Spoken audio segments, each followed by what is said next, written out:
Get ready. If you haven't seen this, this is stunning. So the president did nothing today at all. He doesn't do anything every day. He doesn't deal with the people's business. At 12:15, he had a take your child to work day event. I don't know whether that means Hunter Biden went to work.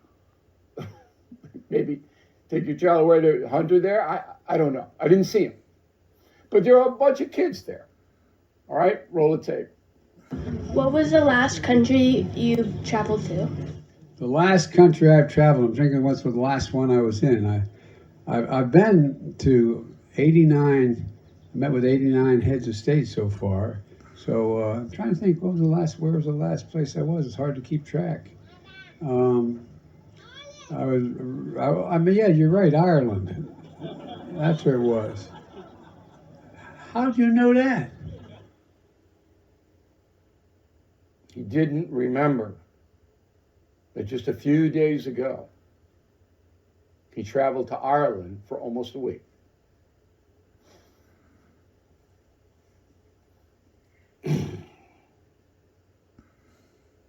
If I were a Republican politician, that's all I would bet. I just use that 30-second clip. That's it.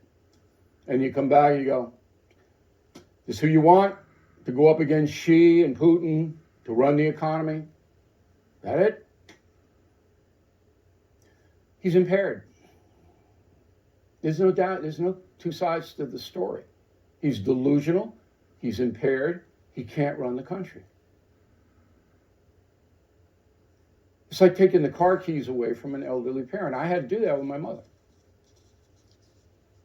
Okay, so it's just stunning. And then you remember yesterday. So South Korean President Yoon came to the White House and met with Mr. Biden in the morning. They had a debrief about that meeting.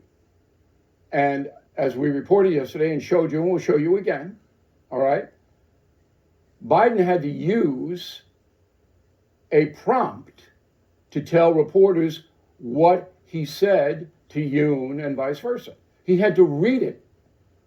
He just couldn't come out and explain, well, this is what the president and I discussed. He had to look down, and it was written for him on a machine, and he had to read it. And today he doesn't remember he was in Ireland. In addition, Biden had an earpiece in that debrief where people were telling him stuff. I've never seen that before. Now, I've been doing this 47 years. I've never seen a president have an earpiece in a debrief. Then he goes to the formal press conference, which was very short, and he has another prompt from the Los Angeles Times, a woman named Courtney Subramanian, who is the Times White House reporter.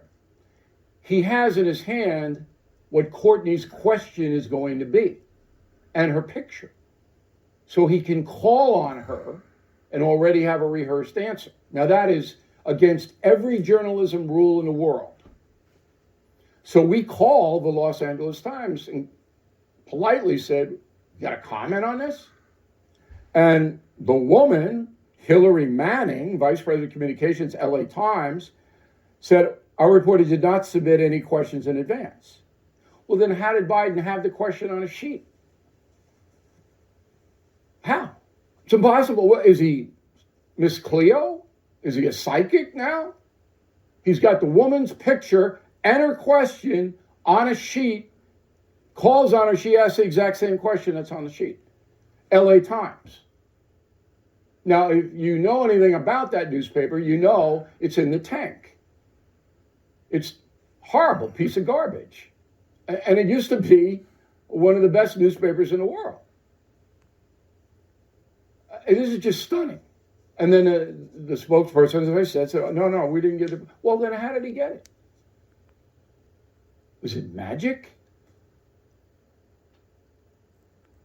The corruption, that is so corrupt, I can't even tell you how corrupt that is. To give the President of the United States a question in advance so he can call on you and have a rehearsed answer in a press conference, national, worldwide press conference. Unbelievable.